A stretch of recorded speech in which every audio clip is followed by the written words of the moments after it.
ஒரு சாமானிய இந்துவிடம் நீங்கள் எத்தனை கடவுளை நம்புகிறீர்கள் என்று கேட்டால் சிலர் 3 என்றும், சிலர் 10 என்றும், சிலர் 100 என்றும், சிலர் 1000 என்றும், இன்னும் சிலர் 33 கோடி என்றும் சொல்வார்கள். இதே கேள்வியை இந்து மத வேதங்களை நன்கு அறிந்த ஒருவரிடம் நாம் கேட்டோமேயானால் இந்துக்கள் ஒரு கடவுளை மட்டுமே வணங்க வேண்டும் என்று அவர் சொல்லுவார். ஆனால் ஒரு சாமானிய இந்து எல்லாமே கடவுள்தான் என்ற ஒரு தத்துவத்தில் நம்பிக்கை வைத்திருக்கிறார். மரம் ஒரு கடவுள், சூரியன் ஒரு கடவுள், சந்திரன் ஒரு கடவுள், மனிதன் ஒரு கடவுள், பாம்பும் கடவுளே. நாம் முதலில் கடவுளை பற்றி இந்து மத வேதங்கள் என்ன சொல்கின்றன என்பதை பற்றி பார்ப்போம். இந்து மத வேதங்களில் புனிதமான வேதங்களில் ஒன்று உபனிஷதங்கள். சந்தோக்கியா உபனிஷதத்தில் சொல்லப்பட்டுள்ளது. அத்தியாயம் 6 பகுதி 2 வசனம் 1 அது சொல்கிறது, ஏகம் எவிதித்யம். இது சமஸ்கிருத வசனம். இதற்கு அர்த்தம் இறைவன் ஒருவன் தான், இரண்டாவது இல்லை. மேலும் ஸ்வேதாஸ்வதர் உபனிஷதத்தில் அத்தியாயம் 6 வசனம் 9 நாச்சாஸ்ய கசிஜ் ஜனிதா ந சதிபா. அவனுக்கு மேல் வேறு கடவுள் இல்லை, அவனுக்கு எஜமான் இல்லை. எல்லாம் வல்ல இறைவனுக்கு பெற்றோர்கள் இல்லை, அவனுக்கு தாயும் இல்லை, தந்தையும் இல்லை, அவனுக்கு மேல் சக்தி இல்லை. ஸ்வேதாஸ்வதர் உபனிஷதத்தில் சொல்லப்பட்டிருக்கிறது. அத்தியாயம் 4 வசனம் 19 ந தஸ்ய பிரதிமா அஸ்தி. அதற்கு அர்த்தம் அவனை போன்று யாருமே இல்லை, எல்லாம் வல்ல இறைவனைப் போல யாருமே இல்லை.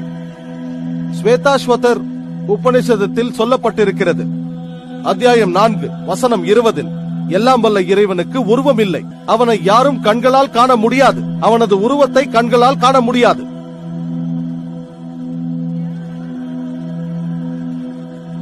இந்து மத வேதங்களில் மிகவும் பிரபலமானது பகவத்கீதை. பகவத்கீதையில் சொல்லப்பட்டிருக்கிறது. அத்தியாயம் 7 வசனம் 20 உலக ஆசாபாசங்களின் காரணத்தினால் அறிவாளிகள் படைப்பினங்களை கடவுளாக வணங்குகிறார்கள். பகவத்கீதை அத்தியாயம் 7 வசனம் 20 சொல்கிறது, உலக ஆசாபாசங்களை கொண்ட மனிதர்கள் உருவ வழிபாட்டில் ஈடுபடுகிறார்கள் என்று.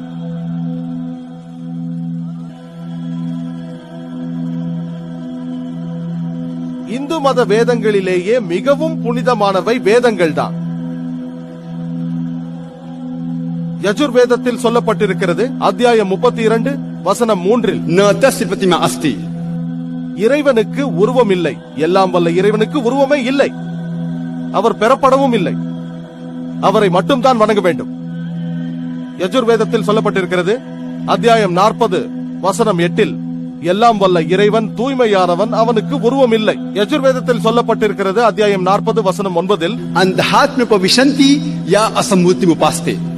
அந்தாத்ம என்றால் இருள், பிரவிஷந்தி என்றால் நுழைதல், மேலும் அசம்பூத்தி என்றால் இயற்கையானவை. உதாரணத்திற்கு நீர், நெருப்பு, காற்று. யஜுர்வேதம் அத்தியாயம் 40 வசனம் 9 சொல்கிறது, இயற்கையை வணங்குபவர்கள் இருளுக்குள் பிரவேசிக்கிறார்கள் என்று. உதாரணத்திற்கு நீர், நெருப்பு, காற்று.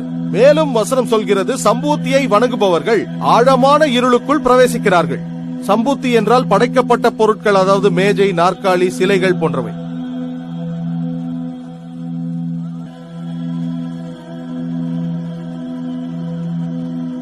வேதங்களிலேயே மிகவும் புனிதமானது ரிக்வேதம். ரிக்வேதத்தில் சொல்லப்பட்டிருக்கிறது. புத்தகம் 1 வேதவரி 164 மந்திரம் 46 ஏகம் சத் விப்ர பஹுதா வேதாந்தே. உண்மை ஒன்றே, இறைவன் ஒருவனே, ஞானிகள் அவனை பல பெயர்கள் கொண்டு அழைக்கிறார்கள். ரிக்வேதத்தில் ஒரு இடத்தில் கூறப்படுகிறது. புத்தகம் 2 வேதவரி 1 மந்திரம் 3 பிரம்மா எனப்படுகிறது. பிரம்மா என்றால் படைப்பாளன் என்று பொருள். அதை அரபியில் மொழிபெயர்த்தால் ஹாலிக் என்று பொருள். முஸ்லிம்களான எங்களுக்கு இறைவனை ஹாலிக் என்று சொல்வதில் எந்த ஒரு பிரச்சனையும் இல்லை. படைப்பாளன் என்றும் சொல்லலாம்.